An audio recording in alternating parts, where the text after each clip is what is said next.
Okay, so this video is being created, and I have full permission. It was granted to me by Gordon Korman, who is the author of the book Restart, as well as Recorded Books, which is a website that offers just that, books on, recording for you to listen to instead of reading. So the me reading this, I was granted permission. I just want to let everybody know.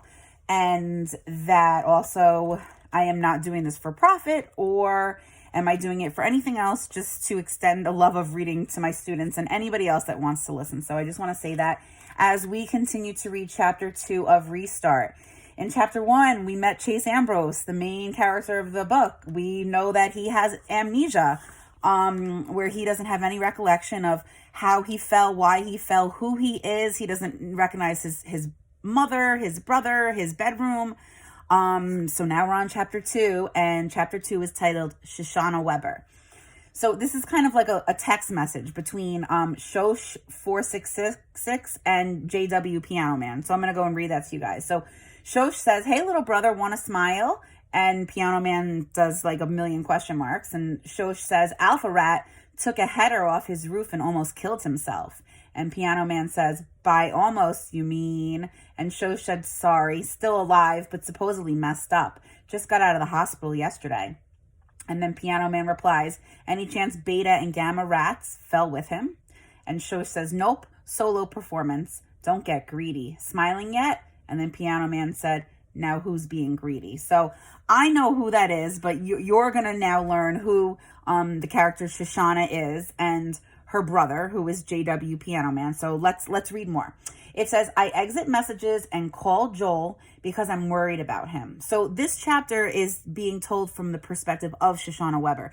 What's cool about this book is every single chapter is from the perspective of the character who the chapter is named after. So since this is chapter 2, Shoshanna Weber, now I am the character of Shoshanna. So when she says I exit messages, that means Shoshanna. So I exit messages and call Joel because I'm a little worried about him. I always worry about him.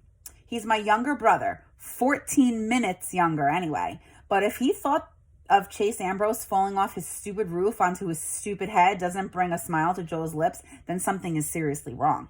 Besides the usual, I mean. "Hey," he answers. Even in that single syllable, I can pick up the discouraged tone in his voice.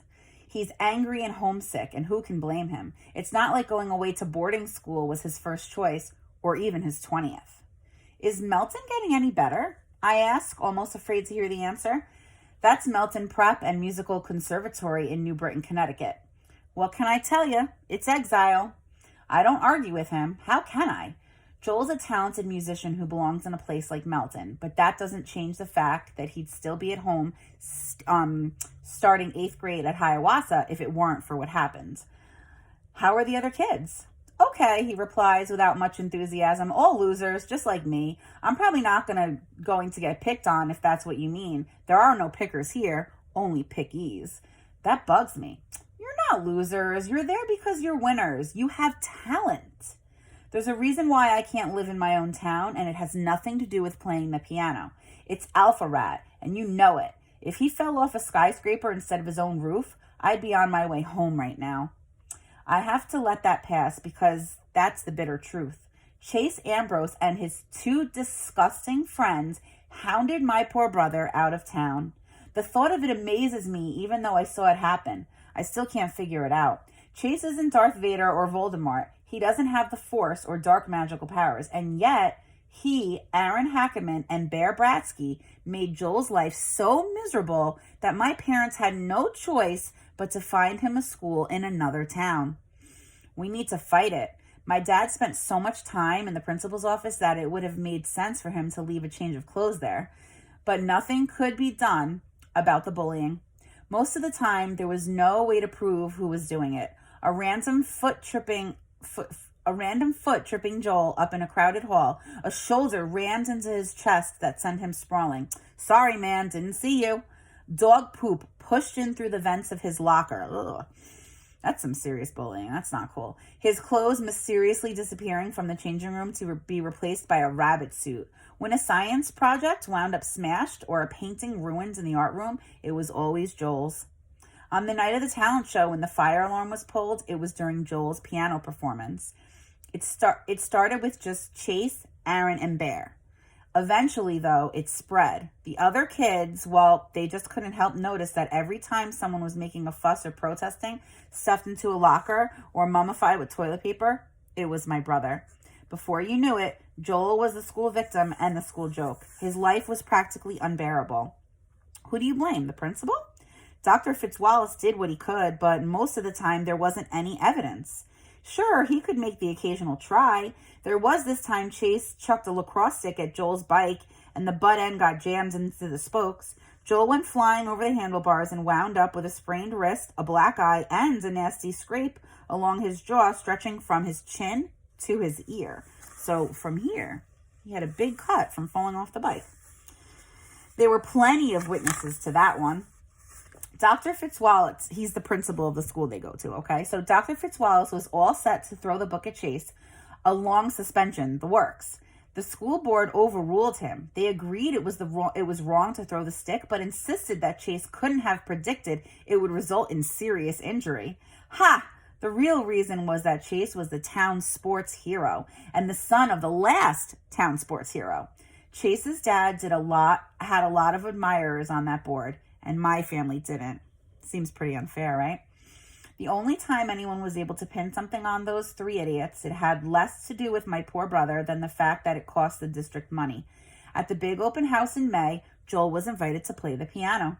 He's by far the best musician around here, even if none of the other kids appreciate it. Anyway, Chase, Aaron, and Bear planted 6 cherry bombs inside the school's baby grand, timed for the middle of the performance. I can still hear Joel scream when the big firecrackers went off, splintering the wood of the piano. I think that's part of what makes him such an irresistible target for the Chases of the world. They know they can always get a reaction out of him. After that, Joel couldn't even walk down the hall without a bunch of football players making fun of how scared he was. We were all scared, but it's only Joel that they remember. The irony is that the case against Chase and company had nothing to do with the attack on my brother. Nope. It was the damage to the piano that got the administration upset enough to bring him to the police. The juvenile court judge sentenced Chase, Aaron, and Bear to community service at our town's senior citizen home, as if the elderly deserved that. You'd think Chase would leave Joel alone after that. It would have made sense.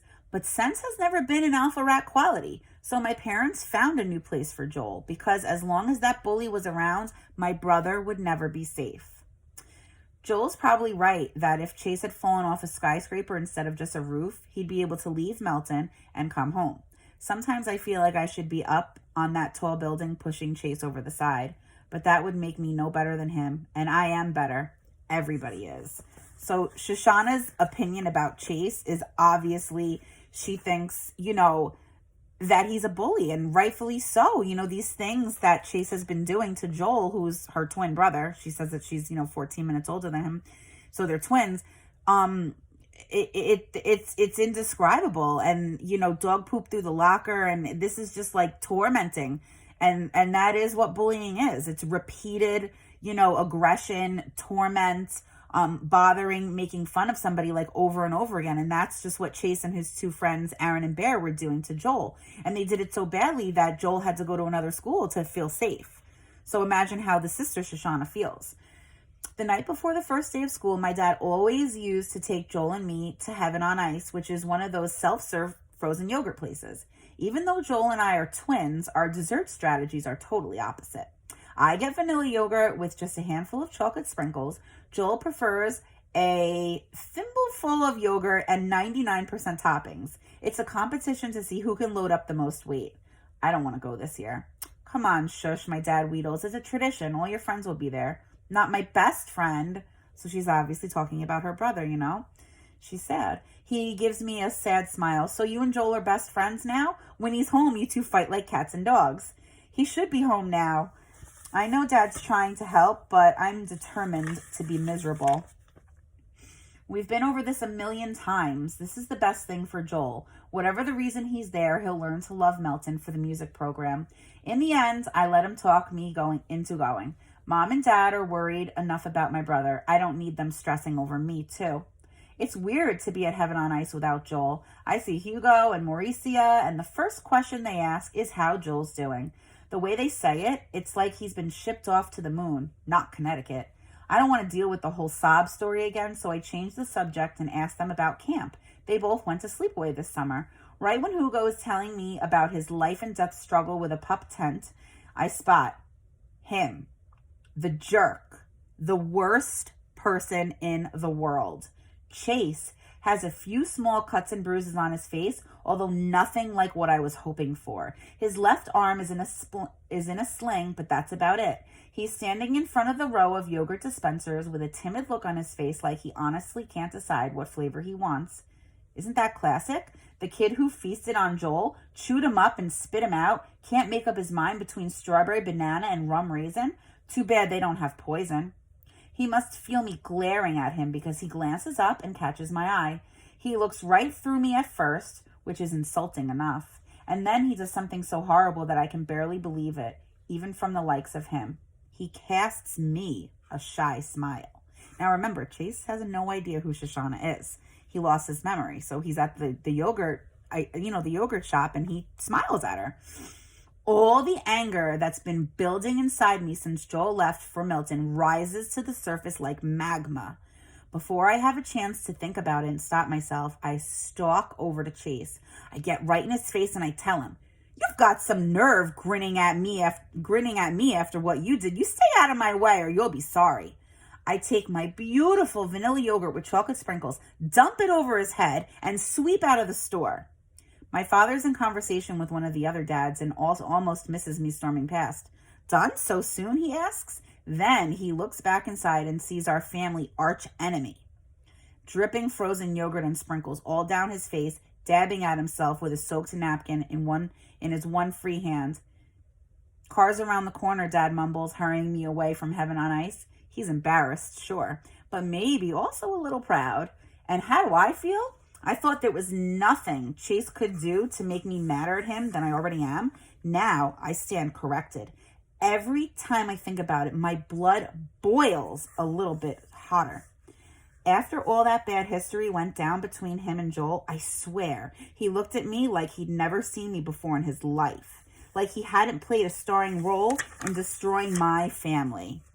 And that's the end of chapter 2, folks. I hope you're enjoying it so far.